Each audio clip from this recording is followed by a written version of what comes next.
आपल्या मंचावर उपस्थित असलेले खामगाव परिमंडळाचे आपण पोलीस अधीक्षक श्री लोढा सर, तहसीलदार श्री सुनील पाटील सर, पशुधन नागरिक आहात आणि गेल्या काही वर्षांपासून आपण पोलीस प्रशासनाला सहकार्य करत आहात, महसूल प्रशासनाला सहकार्य करत आहात। गावामध्ये शांतता भंग होणार नाही।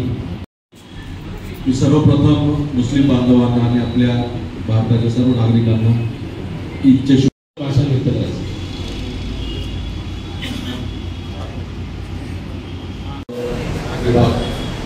मी सर्वप्रथम मुस्लिम बांधवांना आणि आपल्या भारताच्या सर्व नागरिकांना ईदच्या शुभेच्छा देतो आणि खामगावचा आपल्या खामगाव शहराचे तालुक्याचे सर्व शांतता समितीचे सदस्य,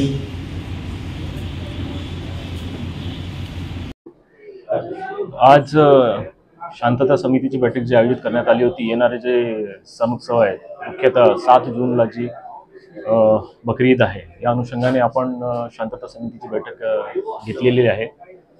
या बैठकीमध्ये खामगाव, शेगाव, पिंपळगाव, रजा इकडचे सगळीकडचे इतर ठिकाणचे जसे 8 पोलीस स्टेशन अंतर्गत जे शांतता समितीचे सदस्य आहेत ते सर्व इथे उपस्थित होते।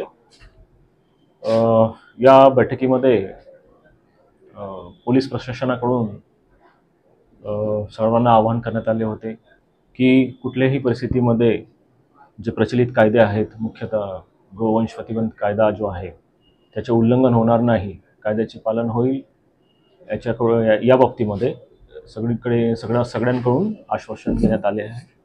त्यांना आवाहन देखील करण्यात आलेले आहे।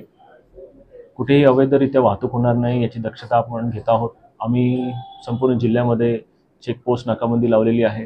नाकाबंदी दरम्यान जे काही अवैधरित्या वाहतूक होत असताना काही आढळत असतील किंवा इतर ठिकाणी काही माहिती मिळून जी कारवाई होत आहे ते आमच्या स्तरावरती होत आहेत।